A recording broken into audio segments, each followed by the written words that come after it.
Assalamualaikum warahmatullahi wabarakatuh. Waalaikumsalam warahmatullahi wabarakatuh. Hamdan wa salaman wa syukran wa ba'du. Alhamdulillah wa syukurillah, kami keluarga besar Pondok Pesantren Al-Aula Kombangan sekaligus akun YouTube Abalora Channel. Ini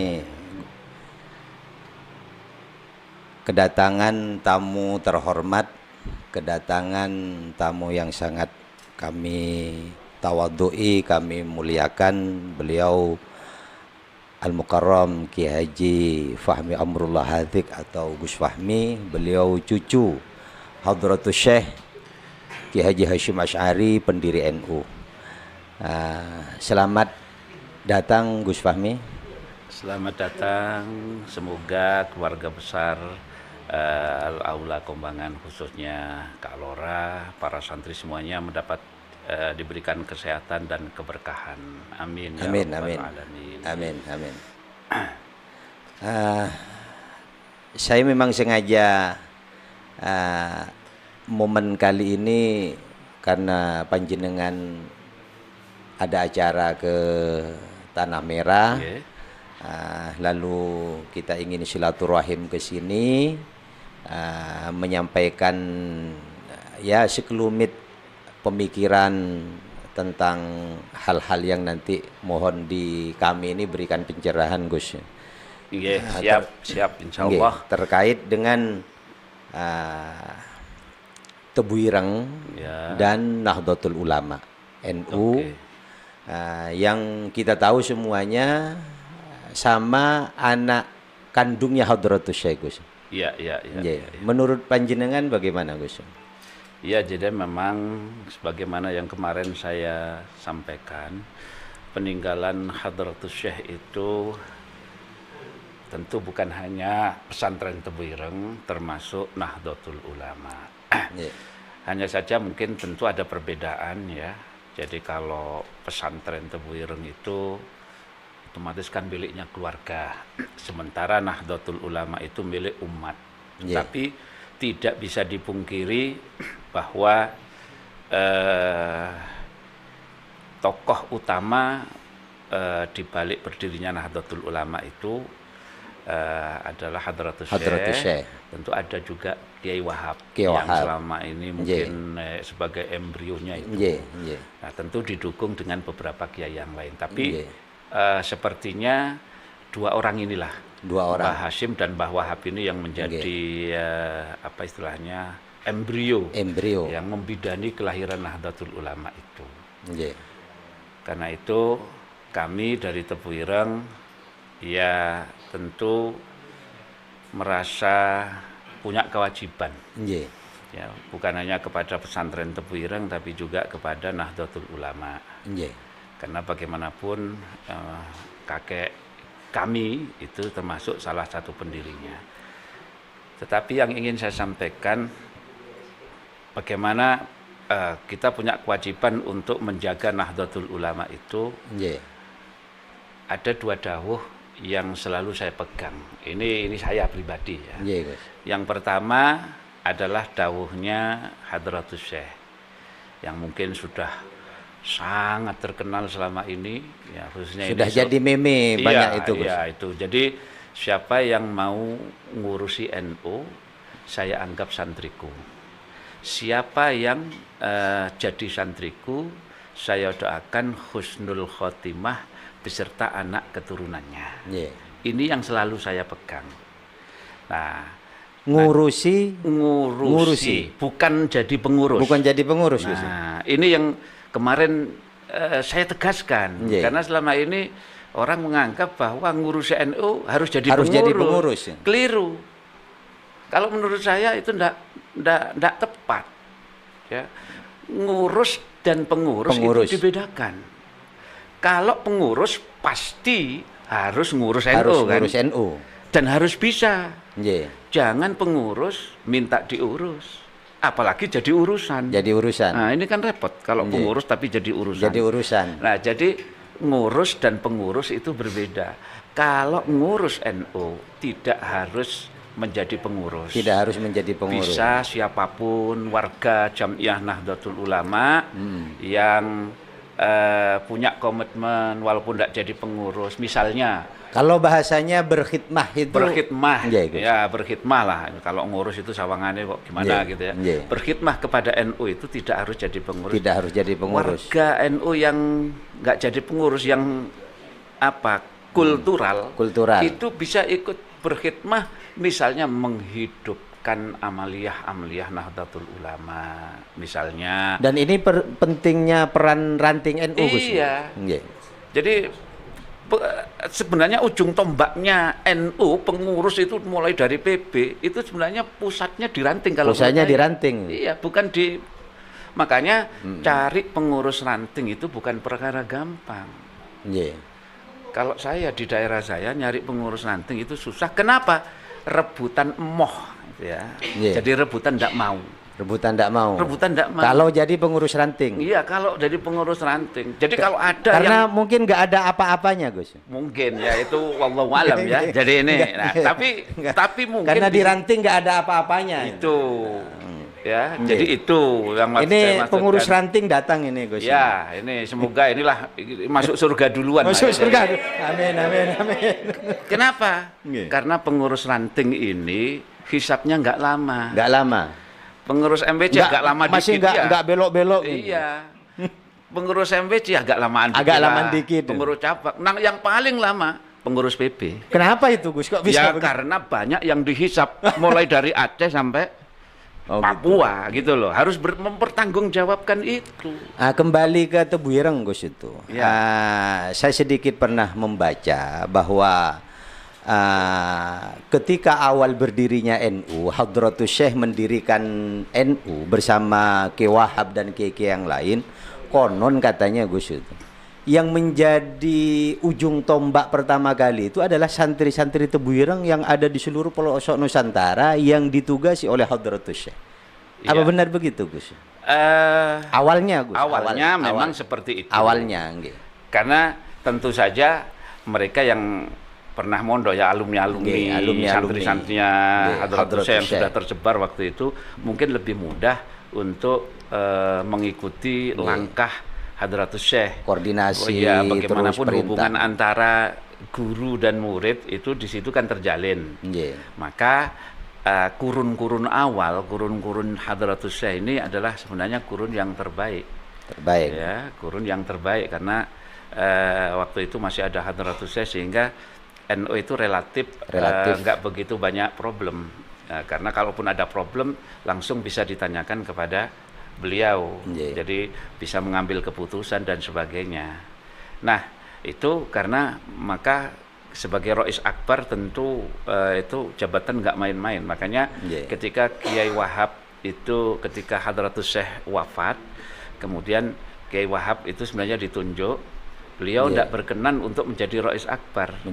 Mau saya menggantikan beliau, tapi istilahnya jangan Rois Akbar. Karena yang berhak menyandang Rois Akbar itu hanya Mbah Hasyim. Beliau mau kalau istilahnya diganti Rois Am. Nah, artinya bahwa memang yang saya katakan tadi, Tebu Ireng sebagai anak kandung Hadratus Syekh dan juga NU, itu sangat sinergis waktu itu awal-awal. Iya. Jadi jujukan memang. Jujukan. Makanya sebenarnya embrio kelahirannya itu ya memang di Tebu Ireng, walaupun mungkin diumumkannya itu kan di Surabaya kalau nggak salah, kantor PCNU Surabaya yang sekarang jadi kantor PCNU itu. Jadi kalau menurut saya nggak bisa dipisahkan sebenarnya. Cuman mungkin semakin kesini karena semakin banyak yang menjadi ingin tadi itu pengurus itu. NU. Ya, jadi kalau menurut saya Tebu Ireng mungkin tidak, ya tadi saya lanjutkan ya. Dawuhnya Mbah Hasyim itu kan begitu, sehingga kita enjoy saja. Kita tidak ikut bertarung, berebut keliling, minta restu sana sini. Bagi kami itu ngapunten, Gus, ini semenjak Gus Solah waktu itu di Makassar, beberapa alumni Tebu Ireng itu yang menjadi mendampingi beliau. Ya pertarungannya luar biasa Gus ya. itu. Ya, jadi kita melihat sendiri bagaimana uang itu berseliweran, amplop itu berseliweran. Tapi dibantah itu katanya Gus. Ya. Apa kayak ngapunten kayak kentut itu, baunya kelihatan tapi wujudnya nggak ada. Ya terserah lah. Jadi yang jelas apa istilahnya itu Gus Solah tahu sendiri. Bahkan ketika ya muktamar 33 di Jombang, di Jombang, apa yang akhirnya menjadi dawuh beliau itu yang viral itu, beliau diminta memang didatangi beberapa pengurus wilayah kalau pengen didukung, minta sekian M dan sebagainya. Berarti bukan fitnah itu Gus ya? Bukan. Kalau pengurus setingkat wilayah NU datang ke Gus Solah lalu menyampaikan itu kan sudah luar biasa, dalam tanda petik beraninya gitu Gus. Saya dengar dari beliau sendiri. Dengar dari beliau sendiri. Gitu loh. Kalau bukan beliau yang bicara ya saya enggak bisa ngomong.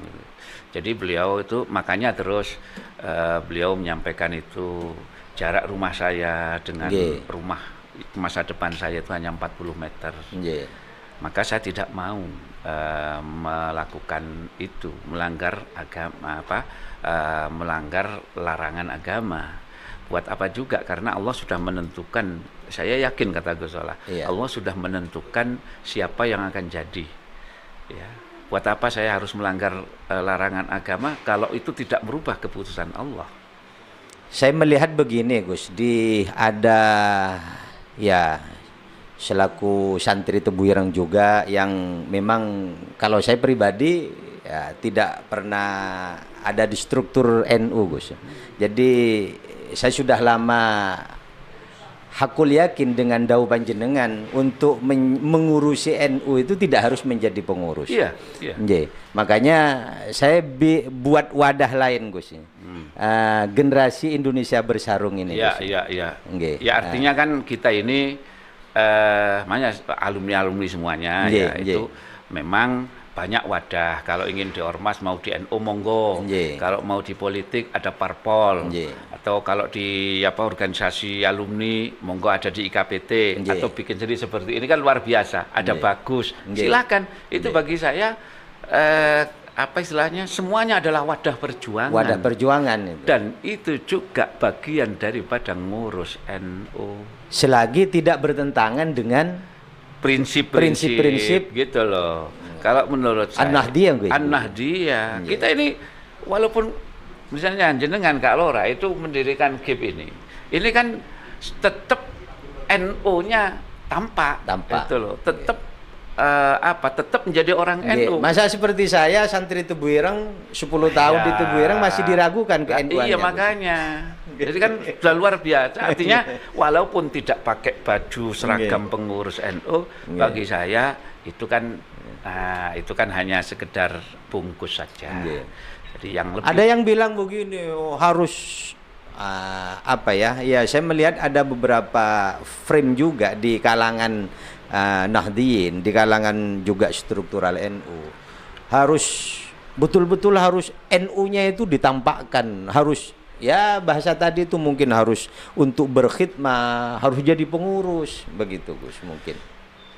Saya tetap pada prinsip, makanya saya selalu memegang dawuhnya Mbah Hasyim, bukan dawuhnya orang-orang. Bukan dawuhnya orang-orang pengurus NU yang sekarang ini ngapunten.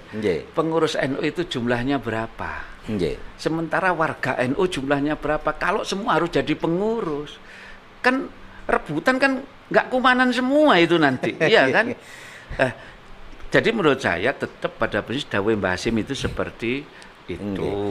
Jadi nggak harus jadi pengurus. Ada data ini yang mungkin perlu diberikan penjelasan oleh Gus Fahmi bahwa Ki Haji Wahid Hasyim itu pernah menjadi Panglima Laskar Hizbullah dan ketika hadir dan datang ke Panglima Jenderal Sudirman bahwa pada waktu itu Laskar Hizbullah jauh lebih besar dari tentara yang dipimpin oleh Panglima Sudirman. Artinya, seumpamanya Hadratus Syekh memerintahkan kepada Laskar Hizbullah dan umat NU ketika itu untuk mendirikan negara, mungkin lebih dituruti. Lebih dituruti gitu, Gus. Ya, tapi kenapa kok Hadratus Syekh lebih, ini kaitannya dengan sampai akhirnya Ki Wahid Hasyim nanti ke BPUPKI menjadi anggota PPKI. Ya. Gitu. Jadi begini, Mbah Hasyim ini adalah orang yang sangat hati-hati. Hati-hati. Sehingga ketika beliau dikabari disuruh mengungsi dari Tebuireng karena pasukan sudah mendekati Jombang dan sebagainya, beliau tetap tidak berkenan. Tidak berkenan karena beliau biarlah kalau saya harus mati di sini. Itu karena kecintaan beliau. Ya, konon oleh Jepang yang ke Tebuireng itu suruh menyembah matahari. Jadi itu salah satu ya. Salah satu. Gitu. Jadi beliau itu yang sangat hati-hati sehingga ketika pemerintah Jepang meminta atau mewajibkan umat Islam Indonesia untuk melakukan seikere itu menyerupai rukuk, umat Islam menghadap ke timur untuk menghormati Tenno Heika ya. Karena orang Jepang percaya bahwa Tenno Heika ini keturunan Dewa Matahari. Jadi kalau matahari terbit harus dihormati. Nah, beliau mengeluarkan fatwa haram karena itu menyerupai rukuk dan itu syirik, kan ditangkap. Ya, hanya Hadratus Syekh ditangkap. Ya, beliau tidak bergeming, tidak merubah keputusan. Ini kan luar biasa. Konon ada data yang mengatakan sampai kalau di film yang dimunculkan itu tidak berperang, tapi katanya itu Hadratus Syekh berperang gitu. Bukan berperang, tapi berlatih menembak. Jadi beliau itu minta diajari menembak. Kiai Yusuf Hasyim. Kiai Yusuf Hasyim kan memang tentara. Jadi beliau nggak berkenan keluar dari Tebuireng, tetapi beliau tetap minta supaya di Tebuireng, tapi minta diajari menembak. Jadi berarti kan sudah siap untuk berperang. Karena kalau Kiai Yusuf Hasyim memang tentara. Ya. Jadi itu setelah kemerdekaan. Artinya peran Tebuireng itu di bawah Hadratus Syekh sampai akhirnya lahir resolusi jihad. Ini kan sebenarnya luar biasa, Gus. Iya. Dan resolusi jihad ini memang fenomenal walaupun tidak pernah tercatat dalam sejarah ya. Karena yang muncul itu kan meletusnya 10 November. Orang bangsa Indonesia tidak tahu bahwa 10 November itu embrionya adalah resolusi jihad. Sama dengan sekarang ini. Karena awalnya resolusi jadi 22 Oktober dijadikan Hari Santri. Akhirnya sekarang ini resolusinya tertutup oleh gebiarnya Hari Santri. Sehingga seolah-olah resolusi jihad itu tidak berperan sama sekali. Tidak berperan. Lah ini yang mestinya harus diluruskan, harus paling tidak ada pencerahan kepada masyarakat, karena rupanya ngapunten Gus, pemerintah pun rupanya cukup banyak intervensi terkait Hari Santri Nasional. Iya, jadi kalau saya sih nggak begitu pusing dengan itu, tapi saya tetap berkeyakinan bahwa itu adalah embrionya berasal dari resolusi. Adapun Hari Santri, yaitu saya pikir sesuatu yang wajar lah. Tapi yang aneh ini banyak yang mengklaim punya jasa mengegulkan Hari Santri. Dia mengatakan itu adalah hadiah dari Pak Jokowi. Ada parpol-parpol di DPR yang basisnya itu NU itu mengklaim bahwa ini adalah jasa kami, partai Anu, partai Ono. Jadi itu mereka menganggap itu jasa mereka semua. Bahkan mengangkat, ada yang mengangkat sampai jadi Panglima Santri dan sebagainya. Ini ada kan itu Gus? Ada. Nah, kalau tidak usah nyebut nama. Enggak. Kan siapa saja Bisa jadi panglima santri. santri. Kalau di tingkat ranting ya panglima santrinya ada bisa ketua ranting. Panglima bangser. Nah. Jadi kalau menurut saya oke, tetapi tetap bahwa Nggih. Resolusi jihad itu hendaknya justru menjiwai kita semua, bukan gebyarnya mengadakan gebyar-gebyar acara-acara yang justru apa istilahnya menutup. Ya. Makanya kami di Tebu Ireng nanti kita akan refleksi Hari Santri, mungkin kita akan ke makom bersama untuk mengenang beliau kembali. Barangkali nanti kalau alumni pengen nanti akan kita jadi mestinya harus ada resolusi jihad jilid 2. Jilid 2. Ya, nanti kita berharap dari Tebu Ireng. Ya, mestinya ini Tebu Ireng harus memulai, Gus itu. Ya, insya Allah nanti harapkan saja. Jadi kita minta dari alumni juga menyumbangkan saran, pikiran, masukan. Karena kalau resolusi jihad jilid 1 itu 22 Oktober 1945 itu melahirkan apa istilahnya pertempuran 10 November. Lah musuh kita yang sekarang ini kan tentu berbeda. Nah, kita berharap nanti resolusi jihad jilid 2 itu istilahnya isinya, kontennya yang sesuai dengan kondisi sekarang. Karena musuh kita sekarang ini bermacam-macam, lebih kompleks dibandingkan dengan zaman dulu. Jadi ini yang kita harapkan kelak pada Hari Santri tahun ini. Kaitannya dengan saya melihat sekarang ada semacam fobia atau ketakutan, Gus ya, terkait dengan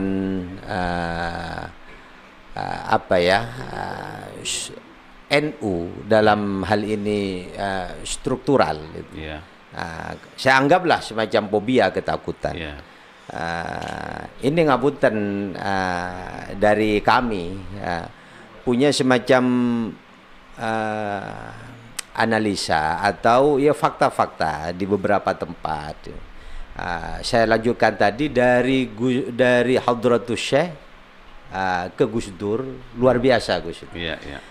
Tapi dari pasca Gus Dur sampai saat ini saya melihat Zuriyah Tebu Ireng sampai ke alumni-alumninya Gus itu. Ini kurang begitu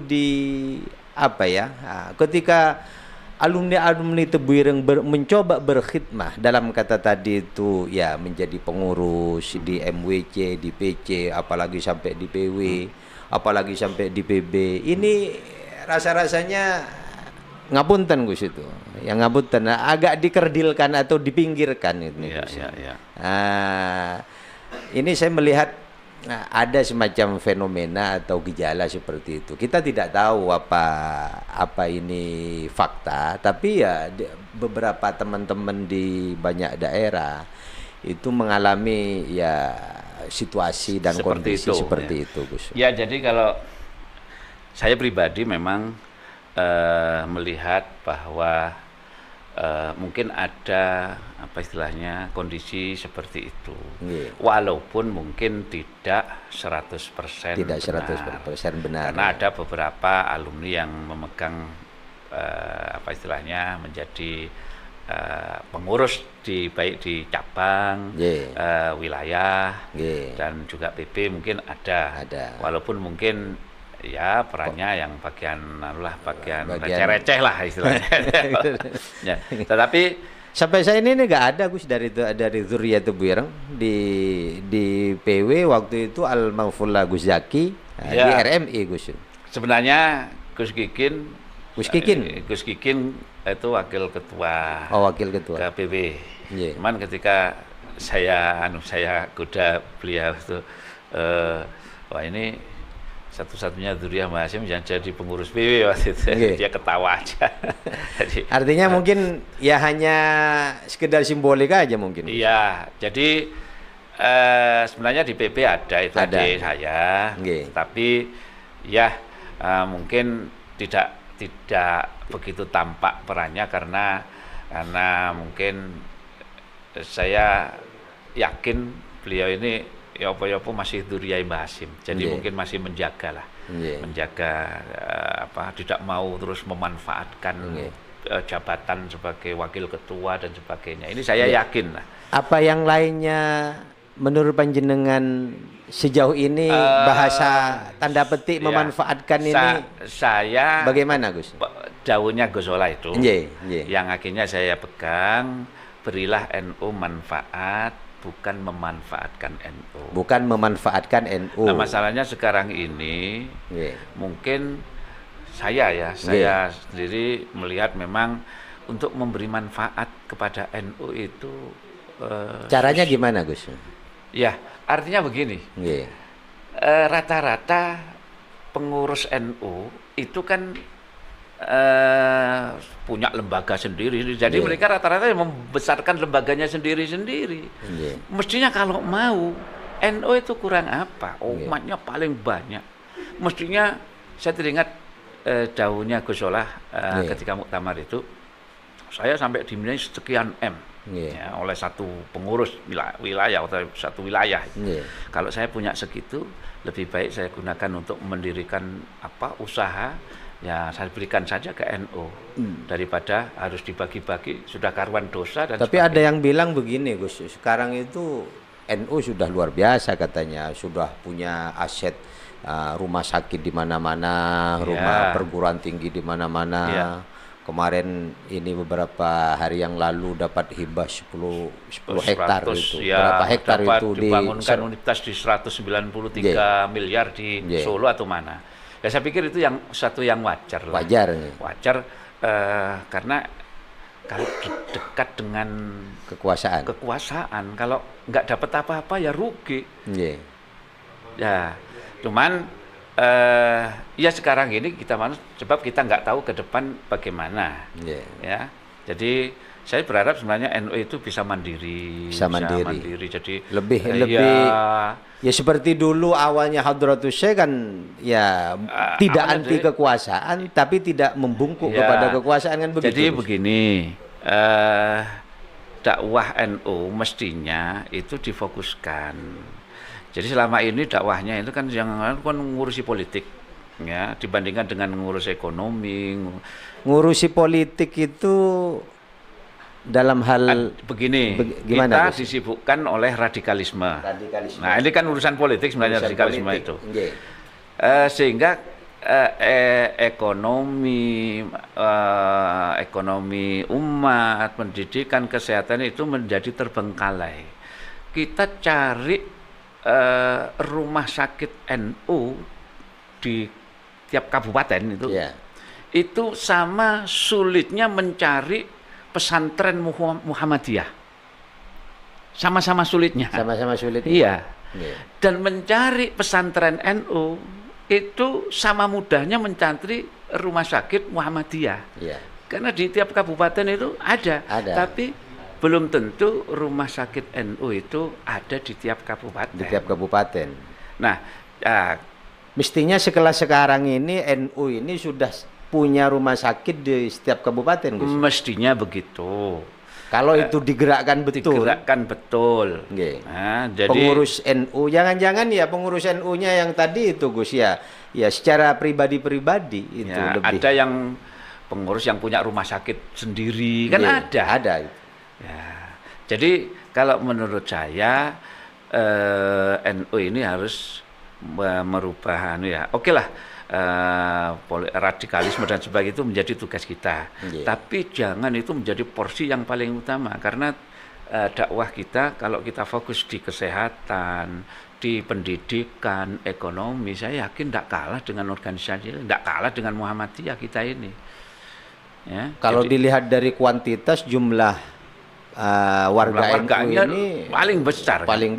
Tapi aset-asetnya kita kalah dengan organisasinya lain. Contoh Muhammadiyah, mereka universitasnya bagus. Apa karena begini? Ada dualisme pengurus-pengurus NU ini. Apa karena ada dualisme dengan partai politik, Gus? Menurut panjenengan gimana? Nah inilah.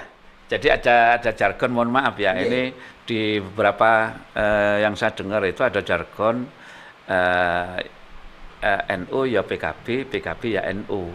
Ya. Nah, ini ada jargon seperti itu. Ada jargon begitu. Nah, saya tidak sepakat kalau itu. Artinya itu yang seperti dawuhnya Kiai Al-Maghfurlah Yai Hasyim Muzadi. Ya. Ini NU kan mau dijadikan banomnya satu parpol kan. Ya. Nah, jadi itu ya terbalik. Artinya seharusnya parpol lah yang ikut NU, bukan NU yang harus ikut parpol. Makanya dulu ada kiai yang politiknya NU itu politik kebangsaan. Yang dimaksud politik kebangsaan itu apa? Kalau menurut jenengan itu politik kebangsaan itu apa? Ya. Politik itu kalau menurut saya di mana-mana itu kekuasaan orientasinya. Ya. Jadi politik kebangsaan itu yang bagaimana? Ya. Ada yang begini Gus, ketika menjadi pengurus tingkat cabang atau tingkat wilayah atau tingkat pusat atau tingkat PB lah itu sebagai hanya batu loncatan saja untuk jadi bupati Gus. Jadi gimana ini menurut panjenengan ini? Makanya saya kebetulan jenengan mengingatkan kan. Sebenarnya itu yang mau saya sampaikan. Jadi saya membaca di makamnya Hadratus Syekh itu satu amal kalau tidak dilandasi keikhlasan tidak akan bertambah kecuali hanya kegelapan di dalam hati kan itu kan. Nah sama dengan ketika orang itu berkhidmah di NU kalau tidak dilandasi keikhlasan ya itu akhirnya ya seperti itu, hanya menjadikan NU ini batu loncatan. Anggaplah ya kendaraan. Iya. Jadi penumpang lah di cabang itu paling enggak targetnya apa, jadi apa. Kalau di provinsi targetnya apa, kalau di PB itu targetnya apa. Jadi apa ya seperti itu kan menurut saya.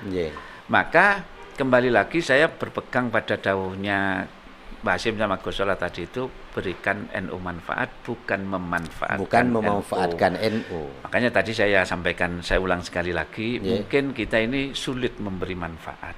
Yang banyak justru kita ini memanfaatkan. Nah ini yang ya apa ya diakui atau tidak, saya melihat ya ada dua kutub Gus ya. Walaupun NU ya NU katanya kan begitu, tapi tadi itu ada secara struktural yang dalam hal ini ya jadi pengurus, dilantik, ada SK, ada masa khidmatnya.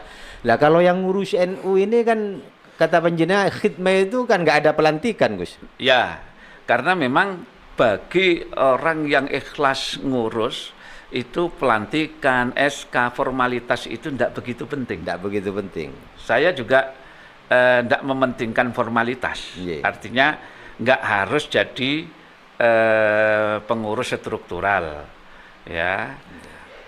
Jadi jangan ngapunten, nggak ada keinginan niat panjenengan ini misalkan mau lebih berkhidmah menjadi pengurus PBNU atau menjadi ketua PBNU karena ada selentingan yang masuk ke saya dari beberapa orang teman-teman di luar. Oh itu Gus Fahmi itu rutsu ngaji itu ada tanda bentuknya ingin. Saya tidak punya keinginan sama sekali. Ini pernyataan beliau bahwa beliau ini Gus Fahmi ini pure murni berkhidmah gitu. Betul. Bagaimanapun juga saya ini khidmah saya kepada muassis. Kepada Mbah Hasyim, kepada Mbah Wahab. Bukan kepada pengurus. Maka ini juga pesan saya kepada pengurus-pengurus mulai yang lainnya ya. Jadi ketika kita berkhidmah janganlah melihat siapa ketuanya. Lihatlah muassisnya supaya apa? Supaya kita ini senang dan tenang. Kalau kita ini diakui oleh santrinya Mbah Hasyim, diakui santrinya Mbah Wahab, itu jauh lebih penting bagi kita ini. Kalau kita ini nyuwun sewu itu berkhidmah di NU masih lihat sing jadi ketua siapa, kalau ini akhirnya kita ini males dan sebagainya ya kan, maka ya itu berarti kita hati kita ini masih belum bisa ikhlas kalau menurut saya. Saya memang ingin panjenengan memberikan penjelasan karena ada selentingan-selentingan gerakan, anggaplah gerakan panjenengan dengan IKPT ngaji kemana ke cabang hampir Kalau menurut saya ya mengalahi ketua PBNU, Gus. Iya. Jadi kalau menurut saya Panjenengan besok saya dengar mau ke Tangerang, Gus. ya, insya Allah nanti Insya Allah. anulah. Jadi bagi saya yang penting kita itu berkhidmat. Saya kemana-mana itu saya niati silaturahim, Nggih. bukan minta restu, bukan minta dukungan. Lagian buat apa? Nggih. Kalau saya ini, saya kemarin saya katakan, Nggih. saya mungkin memberi manfaat kepada NU itu sulit. Sulit. Saya memberi manfaat. Apa yang bisa saya berikan kepada NU? Ya. Iya. Tapi kalau memanfaatkan gampang bagi saya. Gampang. Ya, gampang. Iya. Ya. Siapapun bisa. Nggih. Apalagi pengurus nggih. Nah, ini kan jalurnya aksesnya kan banyak. Kenal dengan bupati. Oh iya, kenal dengan bupati. Dekat Kan dengan dekat. gubernur. Kalau ngaten. pengurus ranting kan nggak punya akses ke sana. mau jadi dekat dengan gubernur kalau pengurus ranting. Makanya kalau acara-acara tingkat cabang mau bikin acara kan gampang, proposal kirim bupati cair, Nggih. tingkat wilayah kirim gubernur, kapolda cair. Kalau ketua ranting coba bikin proposal, mau dikirim kemana? Babinsa, dapat berapa? Nggih. Nah, makanya yang paling ikhlas itu adalah pengurus ranting kalau menurut saya. Jadi insya Allah yang paling ikhlas itu. Nggih. Ya, maka Ada anu ini Gus, sebentar lagi ngapunten ini mungkin bagian terakhir closing. ya. Sebentar lagi NU ini mau hajat besar katanya, saya dengar begitu mau muktamar. Iya. Bagaimana pandangan panjenengan selaku dari Zuriyah Hadratus Syekh Hasyim Asy'ari selaku pendiri NU terkait dengan muktamar yang mulai panas? Ya gonjang-ganjing Gus ini, mulai panas ini. Iya. Nggih. Jadi begini, Gus Solah itu memang selalu menekankan kepada bagaimana image muktamar itu sepi dari politik uang, money politik, itu yang selalu beliau sampaikan. Ya. Nah, diakui atau tidak, wallahu alam ya. Yeah. Tetapi money politik ini sepertinya sudah menjadi sesuatu yang biasa. Jadi biasa. Iya, dimanapun. Ya. Akhirnya ini virus, anggaplah virus ini terjangkit masuk ke NU apa begitu Gus? Mungkin ya. Bisa jadi mungkin wallahu ya. alam. Saya ini kan nggak tahu. Nggih. Tapi yang jelas saya kutip dawuh-dawuhnya Gus Solah didatangi waktu muktamar itu, didatangi oleh PW ini minta sekian. Sampai berani minta ke Gus Solah katanya. Iya, kalau urusan pese ya, urusan pese ya siapapun, tidak peduli kiai, tidak peduli itu pasti. Nah, kalau menurut saya apa yang diperjuangkan oleh Gus Solah itu supaya NU itu sepi dari politik uang. Kita lihat nanti. Tapi saya mau Desember atau setelah Desember ini? Ini kemarin sudah diputuskan ya, 4 orang yang memutuskan itu. 4 orang katanya. 4 orang, ya, bukan 40 orang, 4 orang. 4 orang. Karena apa sesuai ADART itu Gus? Gak tahu ya kita ya, enggak. Itu orang PP lah.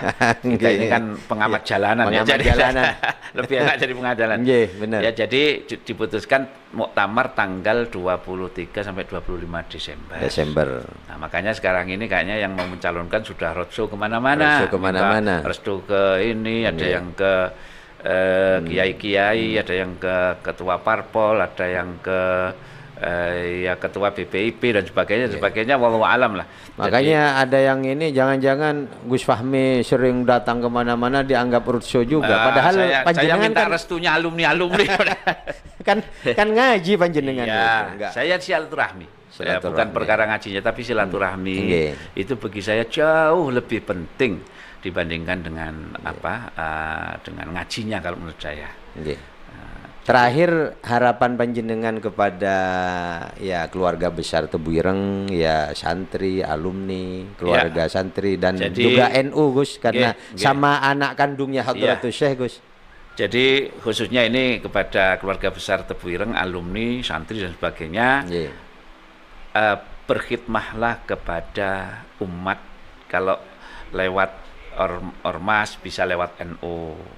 Kalau mau berjuang politik, di politik ada parpol, monggo. Di Silahkan. berbagai jenis parpol itu ada, itu sebagai lahan perjuangan juga. perjuangan. Kalau mau di organisasi alumni, ada IKPT, Ada IKPT. atau GIP ini GIP. ya, atau bagus, Bagus. ya. Bagi saya itu adalah wadah perjuangan buat wadah semua berkhidmah, alumni Gus. berkhidmah.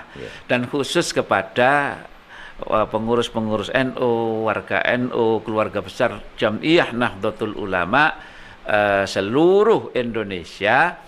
Mari kita tetap mencintai NU. Mencintai siapapun NU. Siapapun ketuanya, siapapun yang jadi, kita mencintai NU karena kita cinta kepada para ulama, kita cinta kepada Hadratus Syekh, kita cinta kepada Mbah Wahab dan yang lain-lainnya.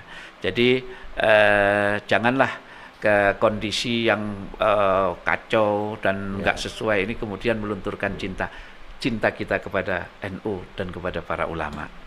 Insya Allah semuanya akan diakoni jadi santrinya Hadratus Syekh. Amin.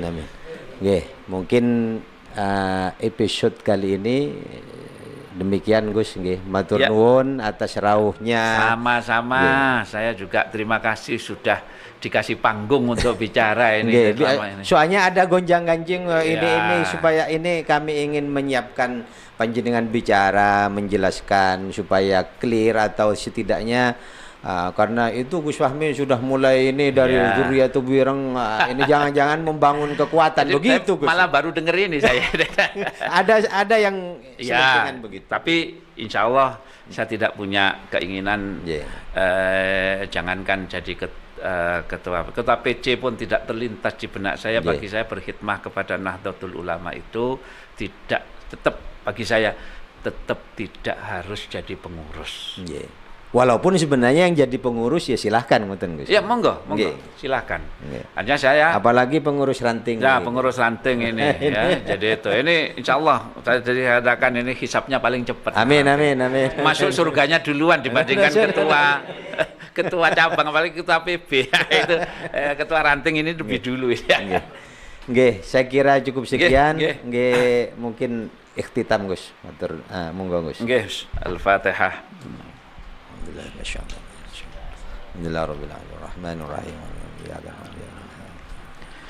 Bismillahirrahmanirrahim. Alhamdulillahi rabbil alamin. Hamdan rabbina fi majidah ya rabbana lakal hamd kama yanbaghi li jalali wa azimi sultanik. Allahumma salli ala sayyidina Muhammadin wa ala ali sayyidina Muhammad. Allahumma ighfir lana dhunubana wa liwalidina warhamhum kama rabbayana shighara. آمين بجميع المسلمين والمسلمات آمين الأحياء منهم والأموات إنك سميع قريب مجيب الدعوات ويقضي الحاجات. آمين يا اللهم سلم جمعية نهضة العلماء. اللهم سلم نهضة العلماء. اللهم سلم جمعية نهضة العلماء. اللهم إنا نسألك رضاك والجنة ونعوذ بك من سخطك والنار. ربنا آتنا في الدنيا حسنة وفي الآخرة حسنة وقنا عذاب النار. وصلى الله على سيدنا محمد وعلى آله وصحبه وسلم والحمد لله رب العالمين. Terima kasih atas rawuhnya Ki Haji Fahmi Amrullah Hadzik atau yang masyhur dikenal dengan Gus Fahmi. Beliau adalah pengasuh Pondok Putri Pesantren Tebuireng sekaligus Ketua Umum Bagus Nasional di tempat kami di Pondok Pesantren Al-Aula Kombangan, Bangkalan, Madura.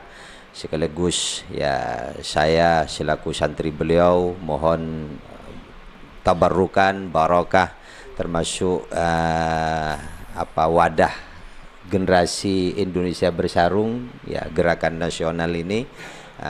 Mudah-mudahan barokah mudah-mudahan barokah karena khidmah kami ini juga intinya kepada muassis kepada Nahdlatul Ulama. Insyaallah. Matur nuwun Gus Fahmi. Assalamualaikum warahmatullahi wabarakatuh. Waalaikumsalam warahmatullahi wabarakatuh.